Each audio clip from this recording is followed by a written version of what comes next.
నేను కష్టపడ్డాను, నా సొంత తెలివితేటల చేత ఈ రోజు నేను ఈ స్థితిలో ఉన్నాను అని ఒక గర్వం నీలో ఉందా? మరి నువ్వు సొంతంగా కష్టపడ్డావా, లేదంటే దేవుడిచ్చిన జ్ఞానం చేత నువ్వు కష్టపడే స్థితిలో ఉన్నావా అని తెలుసుకోవాలనుందా? అయితే ఈ వాక్యం చివరి వరకు విను. Praise lord. మన ప్రభువును ప్రియకుమారుడైన యేసుక్రీస్తు వారి ఉన్నతమైన నామంలో ఈ ఉదయకాల సమయమందు అందరికీ నా యొక్క శుభాలు తెలియజేస్తున్నాను. అందరూ బాగున్నారా?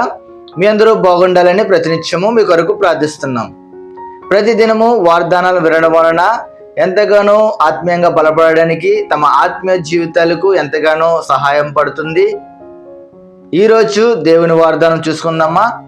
అందరి దగ్గర పరిశుద్ధ గ్రంథాలు ఉన్నట్లయితే తెరిచి చూడండి. ఈరోజు దేవుని వాగ్దానము ద్వితీయోపదేశ కాండము 8వ అధ్యాయము 18వ వచనం. కాగా నీ దేవుడైన యెహోవాను జ్ఞాపకం చేసుకునవలెను, ఏలయనగా తాను నీ పితరులతో ప్రమాణము చేసినట్లు తన నిబంధనను నేటి వలె స్థాపింపవలెనని మీరు భాగ్యము సంపాదించుకున్నట్టయితే మీకు సామర్థ్యము కలగజేయవాడు ఆయనే. ఇక్కడ సామర్థ్యము కలగజేయవాడు ఆయనే అని మనకు చెప్పడం అనేది జరిగింది. ఈరోజు చాలా మంది దేవుడి పని చేయడానికి, దేవుడి మందిరంలో పరిచయం చేయడానికి నాకు సామర్థ్యము లేదండి, నాకు బలము లేదని చాలా మంది చెప్పడం చూస్తున్నాం. కానీ నీకు దేవుడు బలం ఇచ్చి, శక్తినిచ్చి, ఆరోగ్యం ఇచ్చినప్పుడు నువ్వు ఏ మాత్రము కూడా దేవుని పని నువ్వు చేయడానికి ఇష్టపడలేదు. యవ్వన కాలం ముందు నువ్వు దేవుని పని చేయగలిగితే, మరి వృద్ధాప్యంలోకి వెళ్ళేసరికి నువ్వు దేవుడి పని చేయలేకపోయినా దేవుడు అది చూస్తాడు. కానీ యవ్వన కాల సమయంలోనే నువ్వు చేయగల శక్తి ఉన్నప్పుడు, నీకు చేయగల సామర్థ్యం ఉన్నప్పుడు నువ్వు దేవుడి పని చేయలేకపోతే అది ఎంతగానో మరి దేవునికి మనం అన్యాయం చేసినట్లు అవుతాం. ఈరోజు మరి దేవుడు నీకు సామర్థ్యం ఇచ్చినప్పుడు దేవుని పని చేయడానికి ఇష్టపడుతున్నావా? దేవుడి పని చేయడానికి నువ్వు ఇష్టపడాలి. దేవుని పని మనం ఎంతగానో ఇష్టంతో మనం చేయాలి. సరే, మన ఇక్కడ ఈ వాక్యంలో మనం చూస్తున్నట్లయితే ఆయనను జ్ఞాపకము చేసుకున్నది. ఎవరినంట? యెహోవాను మనం జ్ఞాపకము చేసుకోవాలి. ఎందుకు ఈ మాట మనకు సెలవిచ్చాడంటే, ఇశ్రాయేలు ప్రజలకు దేవుడు వాగ్దాన భూమి ఇవ్వడం అనేది జరిగింది. ఆయన వాగ్దానం చేసినట్లుగా ఆయన ఆ యొక్క భూమిని అనేది ఇవ్వడం జరిగింది.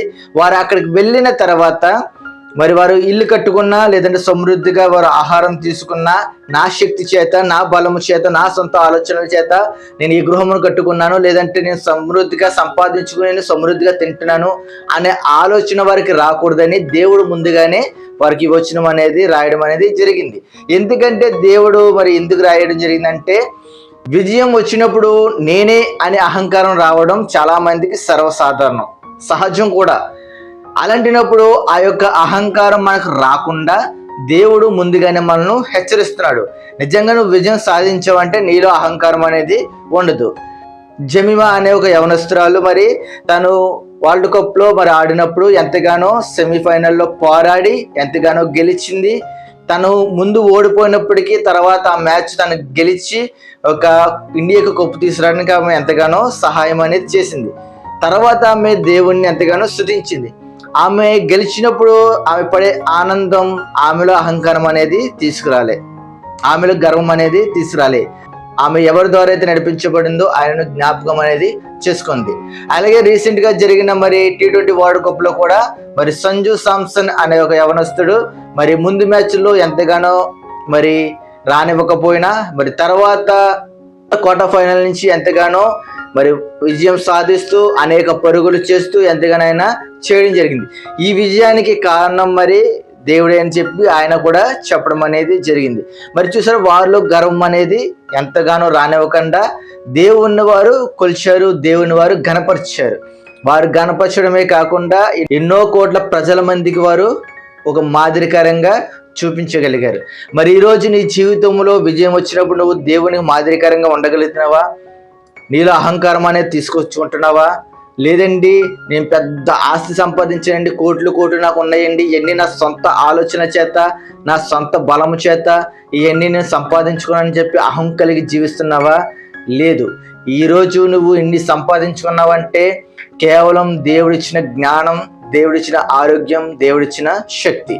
మీకు చిన్న ఎగ్జాంపుల్ చెప్తాను నేను. ఒక రైతు తన పొలంలో పంట వేశాడు.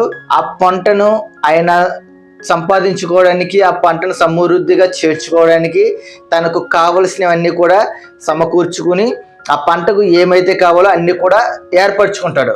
ఏ విధంగా ఈ లోకంలో కావాల్సిన అన్ని కూడా దానికి సమకూర్చి, ఎరువులు కావాలితే ఎరువులు, మరి ఏమి కావాలితే దానికి టయానికి సమకూర్చి మరి ఆ పంట పెరగడానికి ఎంతగానో ఆయన కృషి చేస్తాడు. కానీ ఆయన ఒకడే చేస్తే సరిపోయిందా? లేదు కదా.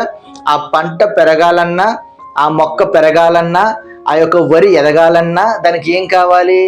పైనుంచి దేవుడిచ్చే సూర్యోదయం కావాలి, వెలుగు కావాలి, ఆ ఒక వర్షం కావాలి, ప్రకృతి కూడా దానికి సహకరించాలి. ఇవన్నీ ఉన్నప్పుడే ఆ పంట అనేది పండి మనం తినడానికి ఆహారం అనేది అది సమకూరుస్తుంది. మరి రైతు ఒకడే చేసాడంటే అవుతుందా? లేదు కదా, అవడం లేదు కదా. దేవుడు కూడా దానికి కావాల్సినన్ని ఏర్పరిస్తేనే అది పంట చేతికి వచ్చి మనం ఎంతగానో ఆహారం అనేది మన ఆకలి అనేది మనం తీర్చుకోగలుగుతున్నాం. ఈరోజు మరి నీ జీవితంలో నువ్వు అన్నీ సంపాదించుకున్నానని విర్రవీగుతున్నావా? ఇవన్నీ నా కష్టం వల్ల నేను సంపాదించుకున్నాను అనుకుంటున్నావా? నేను కష్టపడితే నాకు జాబ్ వచ్చిందని నువ్వు అనుకుంటున్నావా? మరి నువ్వు కష్టపడడానికి దేవునికి ఎంతగానో ఆరోగ్యం ఇచ్చాడు, నువ్వు కష్టపడడానికి దేవునికి ఎంతగానో శక్తిని ఇచ్చాడు, నువ్వు కష్టపడడానికి దేవునికి ఎంతగానో సమయం ఇచ్చాడు. ఇవన్నీ ఇవ్వడం వల్లనే ఈరోజు నువ్వు ఈ స్థితిలో ఉన్నావు. నిజంగా దేవునికి ఏమి ఇవ్వకపోతే ఈ స్థితిలో నువ్వు ఉండేవాడివే కాదు.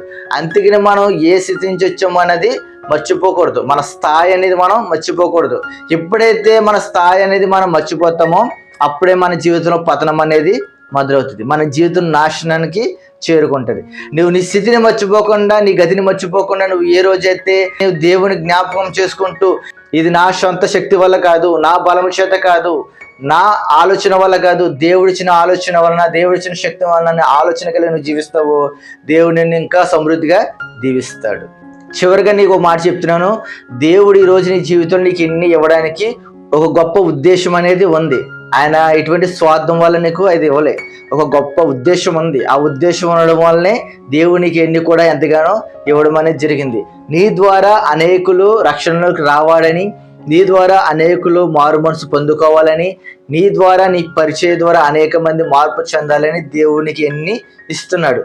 ఎన్ని నువ్వు ఆలోచించి గ్రహించుకున్నట్లయితే దేవుడు నీకు గొప్ప శక్తిని, గొప్ప సామర్థ్యాన్ని నీకు ఈరోజు ఇవ్వబోతున్నాడు.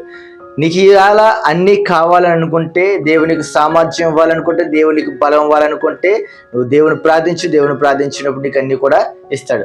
ప్రతి ఒక్కరి జీవితంలో దేవుని యొక్క సామర్థ్యం, దేవుని యొక్క ఆలోచన, దేవుని యొక్క శక్తి, దేవుని యొక్క సమయము ఇవన్నీ మీ అందరికీ అనుగ్రహించాలని మరి మనస్ఫూర్తిగా కోరుకుంటున్నాను. ప్రార్థన. ప్రేమ కనికరము గల మా ప్రియ పరలోకపు తండ్రి, ఈరోజు మాకు ఇచ్చిన వాదనను బట్టి నీకు వందనాలయ్యా. ఇశ్రాయేలు ప్రజలు మరి వాదన భూమి ఇచ్చినప్పుడు వారిలో అహంకారం పెరగకూడదని మీరు ఇచ్చిన వాదనను బట్టి ఎంతగానో మిమ్మల్ని స్తుతిస్తున్నామయ్యా. అవునయ్యా, మా జీవితంలో కూడా విజయం చూసినప్పుడు మాకు ఎంతగానో గర్వం అనేది వస్తుందయ్యా. ఆ గర్వం అనేది మాకు రాకుండా మరి మేము ఏమి చేసినా నీ యొక్క ఆలోచన వల్ల, నీ యొక్క శక్తి వల్ల, నీ యొక్క బలం వల్ల అని మేము అనుకుంటూ తండ్రినైనా ముందుకు సాగేలాగా సహాయం చేసి నడిపించమని, మా అందరి జీవితంలో గొప్ప బలాన్ని, శక్తిని, సామర్థ్యాన్ని దయచేసి నీ యొక్క పరిచయకి మా అందరూ వాడబడేలాగా సహాయం చేసి నడిపించమని ప్రభువైన యేసుక్రీస్తు వారి ఉన్నతమైన నామములో చిన్న ప్రార్థన వేడుకుంటున్న మా ప్రియ పరలోకపు తండ్రి. ఆమేన్, ఆమేన్, ఆమేన్.